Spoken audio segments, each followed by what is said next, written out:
রাজা দশরথের পুনর্বার শনির নিকটে গমন ও শনি কর্তৃক গণেশের জন্ম বৃত্তান্ত কথন। পুনশ্চ গেলেন রাজা শনির ভবনে, রাজারে দেখিয়া শনি ভীত হল মনে। শনি বলেন, দশরথ আসিলে আবার, তুমি সে আমার দৃষ্টি পাইলে নিস্তার। দশরথ, তুমি সূর্য বংশের ভূষণ, লবেন তোমার ঘরে জন্ম নারায়ণ। রাজ চক্রবর্তী তুমি ধর্ম অবতার, তে কারণে মোর দৃষ্টে পাইলে নিস্তার। মুদিয়া নয়ন শনি দশরথে বলে, সম্মুখ ছাড়িয়া এসো তুমি পৃষ্ঠমূলে। কোপ দৃষ্টে সুদৃষ্টে যাহার পানে চাই, শরীরের কথা থাক হয়ে যায় ছাই। পূর্ব কথা কহি রাজা তাহে দেহ মন, যেমন শিবের পুত্র হলো গজানন। জন্মিলেন গণপতি গৌরীর নন্দন, দেখিতে গেলেন তথা যত দেবগণ। দেবগণ বলে, দেবী তোমার আদেশে, আসিল সকল দেব শনি না আইসে। দূত পাঠাইয়া দিল আমার গোচর, দেখিতে গেলাম পুত্র কৈলাস শিখর। শুভ দৃষ্টে গিয়া যেই মুখ পানে চাই, সবে বলে গণেশের মুন্ড দেখি নাই। তাহা দেখি দেবগণ হইল বিস্মিত, পার্বতীর মন দুঃখ মহেশ চিন্তিত। পার্বতী বলেন, হেথা আছে দেবগণ, আমার পুত্রের মুন্ড নিল কোনজন।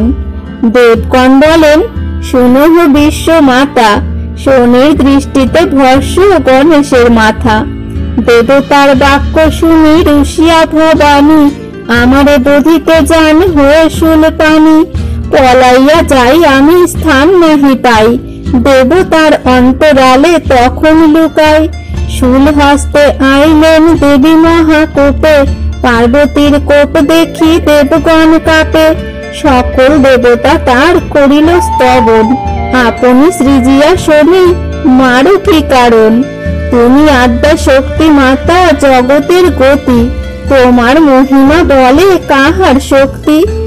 আপনি দিয়াছ বর পরম কৌতুকে, শনি যারে দেখে তার মাথা নাহি থাকে। পাইয়া তোমার বর তোমারে পরীক্ষা, তুমি যদি মারো তারে কে করিবে রক্ষা। বিধাতা বলেন, তারে মারো কি কারণ, স্থির হও জিয়াইব তোমার নন্দন। আজ্ঞা করিলেন ব্রহ্মা তবে পবনেরে, মুন্ড কাটি আনো যে বা উত্তর শিয়রে। গঙ্গা নীর খাইয়া ইন্দ্রের ঐরাবত, উত্তর শিয়রে শুয়ে ছিল নিদ্রাগত। কাটিয়া তাহার মুন্ড আনিল পবন, রক্ত মাংসে জিয়াইল হলো গজানন। শরীর নরের মতো বদন করির, দেখিয়া হইল বড় দুঃখ পার্বতীর। সকল দেবের পুত্র দেখিতে সুন্দর, গজমুখ বসি দেখ তাহার ভিতর। বিরিঞ্চি বলেন, করি গণেশের রাজা, আগে গণেশের পূজা পিছে অন্ন পূজা। গণেশ থাকিতে যেবা অন্ন দেবে পূজে, পূর্ব ধর্ম নষ্ট তার হয় সব কাজে। ঐরাবত মুখে জিয়াইল লম্বোদর, হস্তির শোকেতে কান্দি কহে পুরন্দর।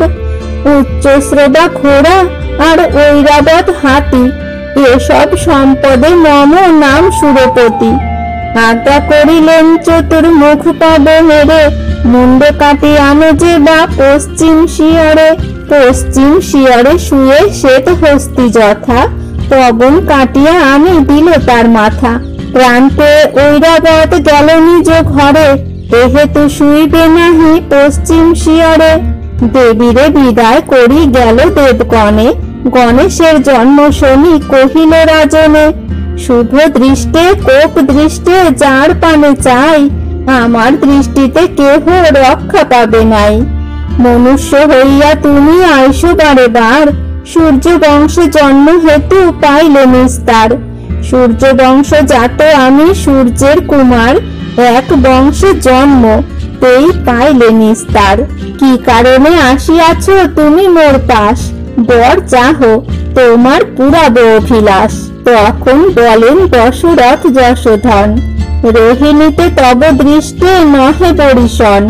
শনি বলে, আজই হতে ছাড়িব রোহিণী, অবিলম্বে দেশে চলে যাও নৃপমণি।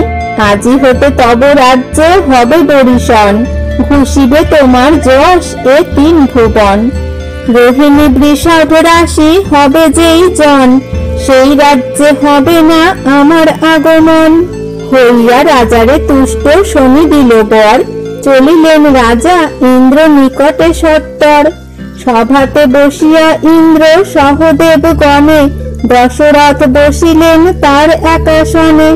কহিলেন সেসব বৃত্তান্ত পুরন্দরে, শনিকে প্রসন্ন করিলেন যে প্রকারে।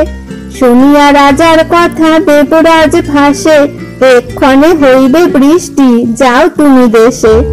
7 দিন বৃষ্টি মাত্র ঝড় না করিব, তোমার রাজ্যেতে জল যথাকালে দিব। বিদায় হইয়া রাজা গেলেন স্বদেশে, আদিকাণ্ড গাহিল পণ্ডিত কৃত্তিবাসে।